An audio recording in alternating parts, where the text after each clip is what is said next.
A gente abre esta edição falando de uma proposta que se encaminha para ser uma das pautas da semana. Nos próximos dias, a Câmara dos Deputados espera votar um projeto que proíbe a delação premiada de presos. O texto estava parado na Comissão de Constituição e Justiça desde 2021. A medida prevê que a colaboração premiada seja homologada apenas para acusados ou indiciados que estejam respondendo em liberdade. Além disso, a matéria determina que as denúncias não devem ter como base apenas as declarações do colaborador. O requerimento de urgência foi apresentado pelo deputado federal Luciano Amaral, do Partido Verde de Alagoas, e defendido pelo presidente da Câmara, Arthur Lira, que incluiu o projeto na pauta de votações. Parece que este é um debate novo, mas não é tão novo assim a tal da delação premiada feita por pessoas presas que depois de delatarem se tornam soltas. Capês, explica pra gente este projeto e a sua opinião também. Bem-vindo. Bom, muito obrigado, Nelson. Um abraço para você, um abraço a todos aí os participantes, debatedores e principalmente a você que está nos assistindo. Olha, em primeiro lugar, dizer que o projeto de lei vai proibir que só com base na delação premiada seja oferecida denúncia é supérfluo. Já existe lei, está na Lei 12.850, que é a lei das organizações criminosas, que só a delação premiada é insuficiente sequer para o oferecimento da denúncia. Até porque no Brasil virou uma indústria de delações e cada um começa a delatar o outro de uma maneira ou outra sem nenhum tipo de comprovação. Então, em primeiro lugar, a delação premiada não é prova, não vale como prova. É um meio para a polícia ou o Ministério Público irem atrás da prova. Sozinha não vale. Em segundo lugar, essa questão eu vou falar do ponto de vista jurídico. A lei exige que a colaboração seja um ato de vontade, que a colaboração seja voluntária. O sujeito deve estar motivado para fazer a delação em troca de uma condenação que ele vai receber provavelmente, de uma pena pesada que ele vai receber. Então, para evitar essa pena pesada, essa condenação, ele traz uma utilidade à investigação, Nelson. Então, ele vai colaborar, trazendo elementos, ajudando a recuperar o dinheiro que foi desviado, desbaratando a quadrilha, recuperando a vítima, dependendo do crime. Então, é nisso que consiste o proveito.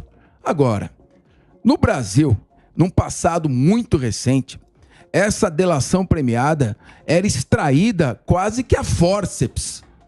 A pessoa ficava presa e aí tem vários depoimentos. A autoridade policial chamava, infelizmente aconteceu, sou obrigado a falar, chamava o sujeito que estava preso, lá em Bangu 5, falava para ele, olha, você está pronto para delatar? Não, então você volta para a prisão. Ou seja, houve casos, isso não foi comprovado, me disseram, mas não tenho comprovação, que o sujeito tinha 3 refeições por dia. Umas 8, outras 9 e a outras 10. Isso não é jeito de fazer delação ou extrair. Inclusive, eu escrevi um artigo no site Consultor Jurídico dizendo prender para delatar é crime de abuso de autoridade. Então, eu sou a favor desse projeto.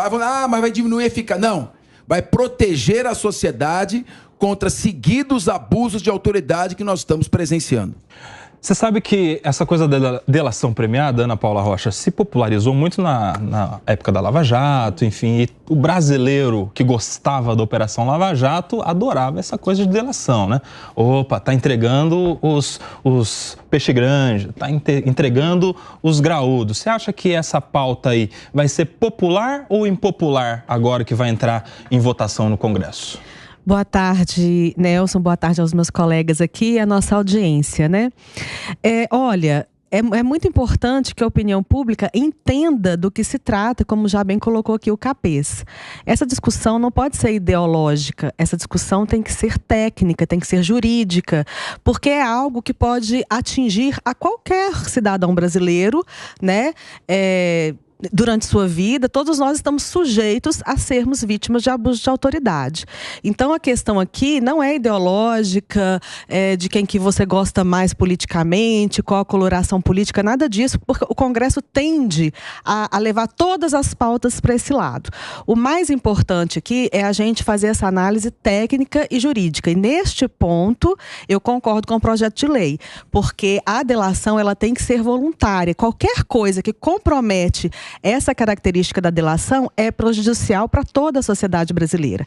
Agora, como a gente vai levar isso ao público para que seja popular ou não popular, aí é uma outra história. Aí a gente tem que acompanhar bem esse debate, todos nós brasileiros. Quero a sua opinião, doutora Raquel Galinatti. Boa tarde a todos, boa tarde, Kobayashi, meus grandes amigos aqui de bancada e, obviamente, a nossa audiência. Claramente, de forma muito brilhante, tanto o professor Fernando Capês como a doutora Ana falaram que realmente significa a delação premiada um acordo voluntário entre aquele que está sendo acusado e o acusador.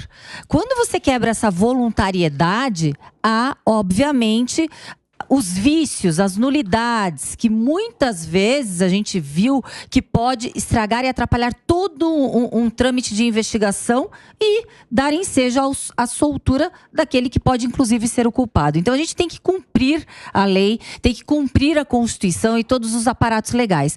Quando a gente já tem aquele que vai colaborar, mas encarcerado, a gente claramente sabe que ele fará de tudo para tentar a sua soltura. Ele não terá problema nenhum de fazer um acordo com o diabo, um tratado com o diabo. Ele vai fazer o que eles pedirem. Então, claramente, a voluntariedade daquele que está encarcerado em regime fechado acaba. Então, perde ali o mote da delação. A gente sabe muito bem que o Instituto Norte-Americano, que nós, o Common Law, né, que é o Instituto Norte-Americano, é diferente. A gente tem algumas diferenças. Lá, a delação premiada é sim uma prova. Aqui no Brasil, que nós importamos, é um meio de prova, e sendo um meio de prova, ele tem que ser estritamente rigoroso e legal.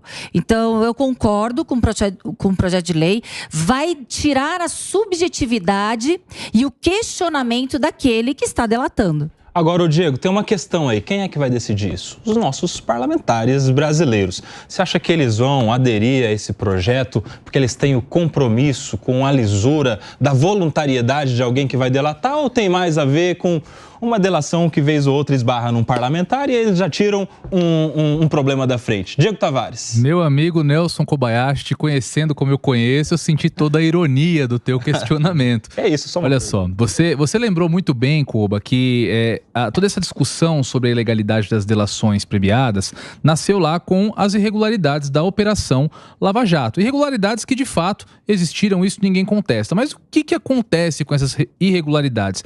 Elas recaíram principalmente sobre grandes empresários, sobre políticos, sobre a elite do funcionalismo público, e claro que isso atrairia o debate para o núcleo do poder. E eu achei até curioso, você falou agora se esse pedido vai motivar os parlamentares ou, de certa forma, dividi-los da votação, se isso vai suscitar um grande debate. Eu acredito que não, porque o requerimento de urgência que foi aprovado para votação foi apresentado por um deputado do PV, que tem a federação com o Partido dos Trabalhadores, mas foi também assinado pelo líder do União Brasil, pelo líder do Solidariedade, pelo líder do Podemos e, veja só, pelo líder do PL. Então, a Câmara está praticamente unida em torno dessa pauta. Nós precisamos tomar muito cuidado agora. Eu reconheço todos os riscos que foram levantados aqui pelos meus colegas, mas a gente tem que tomar cuidado para não jogar água de banho com o bebê junto. E, sob a pretexto de estar tentando cercear as irregularidades da delação premiada, não acabarmos com esse instituto, que é sim um instituto importante e que promove principalmente a justiça contra as pessoas mais ricas, os mais poderosos, que cometem ilícitos principalmente de corrupção. Então, o brasileiro tem que estar atento para que essa cerceação, esse cerceamento da delação premiada não acabe por inviabilizar totalmente a aplicação desse instituto. Luiz Fernando Pacheco, meu amigo, eu achei que você viria pronto para o debate sobre as delações premiadas e deve estar surpreendido. Eu acho que você vai seguir a relatoria e a turma toda aí. Boa tarde, meu amigo. Boa tarde, meu querido Nelson Kobayashi. Boa tarde aos nossos telespectadores, aos nossos ouvintes. Eu estou surpreendido. Iniciamos o nosso Tá na Roda esse domingo com quase unanimidade. Um pouquinho de desvio na unanimidade, sempre controverso. Como sempre, né, Pacheco? Tavares, nosso colega, querido amigo.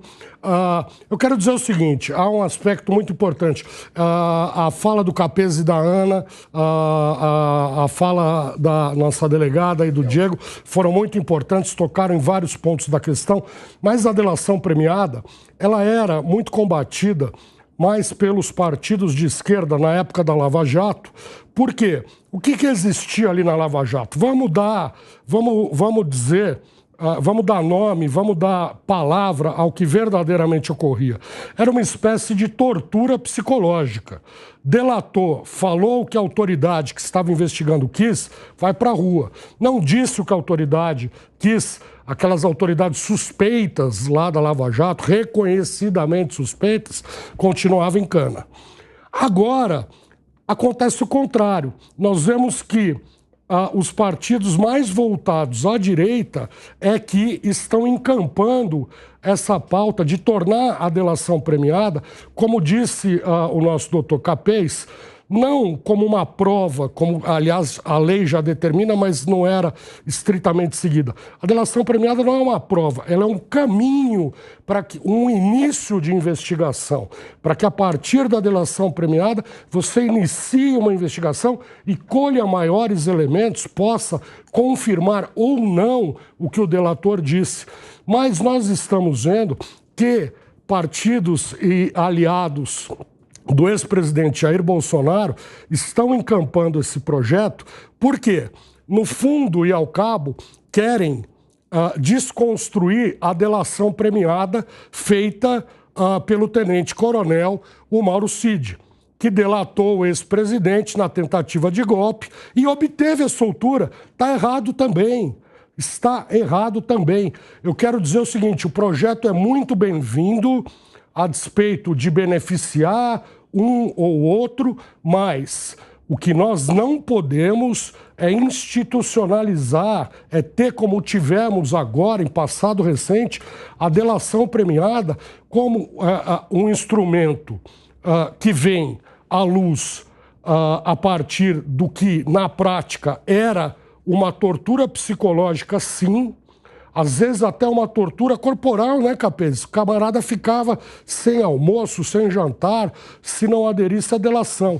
E a delação... Privado do sono também. Privado de sono. E não era uma delação, na verdade. Não é que o camarada ia lá e falava o que ele sabia. Ele tinha que simplesmente assinar o que a autoridade tinha colocado no papel. Assinou o que a autoridade colocou no papel, o que a autoridade considerava o melhor para a sua investigação e para os seus objetivos com sua investigação, ele era solto. Quem não assinava, valorosas pessoas que estavam presas, amargaram 3, 4 anos de prisão e depois foram soltos por falta de prova, porque não aceitaram entrar nesse jogo. Agora, a gente também não pode exigir, né, de uma pessoa que faça esse sacrifício, que seja compelido a fazer uma delação premiada e fique quieto e pague com o bem maior que há depois da vida, que é a liberdade. Sim. Então o projeto vem em muito boa hora, não importa se vá, na prática, beneficiar a B, C ou D. As coisas na política mudam e não é disso que nós estamos atrás. A cidadania brasileira exige um sistema que esteja de acordo com direitos e garantias. E a delação premiada, como vem sendo aplicada até hoje, não garante isso. Quer dizer, seja para esquerda, seja para direita. Não podemos politizar esse debate. Se fosse no quórum aqui do Tá na Roda, acho que seria unanimidade, pelo jeito, então. Sim, inclusive, pediu Raquel Galinatti. Porque, inclusive, com a fala do Pacheco, eu lembrei, é uma forma de poder blindar uma possível pesca probatória. O que é uma pesca probatória? É algo ilegal, inconstitucional, criminoso, em que, sabendo que ali pode sair algum tipo de prova, você cerceia a liberdade daquela pessoa e sob todos os aspectos ali, métodos, você retira uma prova a fórceps. Essa é a pesca probatória e a gente tem que repudiar essa forma de conceito na atuação da produção de provas no sistema de justiça criminal. Olha, eu acho que a gente, Pacheco, os demais colocaram bem, a gente não pode tratar coisa séria como questão ideológica ou partidária. Isso é um assunto sério, isso é um assunto jurídico, mexe com a vida das pessoas. Vocês me lembrem uma grande operação que não terminou desmoralizada por abusos de autoridade. O maior âncora da história da Jovem Pan, Dr. Joseval Peixoto, costumava dizer: as delações premiadas no Brasil são usadas como sola de sapato. A prisão provisória, que é a prisão preventiva, ela só pode ser decretada no último caso, está escrito na lei, está lá com todas as letras. Prisão preventiva não é para antecipar a pena. Prisão preventiva é para garantir a eficácia do processo. Então, quando você começa a usar a prisão preventiva sem necessidade, só para forçar uma delação, acontece o que o Supremo Tribunal Federal recentemente decidiu, dizendo que algumas delações premiadas são pau de arara do século XXI. Joseval Peixoto, que serviu a Jovem Pan por 5 décadas. Imagine só, 50 anos aqui com os microfones da Jovem Pan, que também, Joseval Peixoto, que também nosso colega advogado. Um abraço aí pro Joseval Peixoto, lenda da rádio e da TV brasileira. Diego Tavares, eu quero saber o seguinte, sua aposta é de aprovação na Câmara e no Senado? Olha, considerando o quórum de aprovação do requerimento de urgência, eu não tenho dúvida que o projeto já está aprovado. Certo, você também, Aninha? Sim, com certeza, acho que passa e passa rápido. Aparentemente vai ser um negócio que vai ser meio tranquilo, tanto na Câmara quanto no Senado, e provavelmente vai ter também uma sanção presidencial.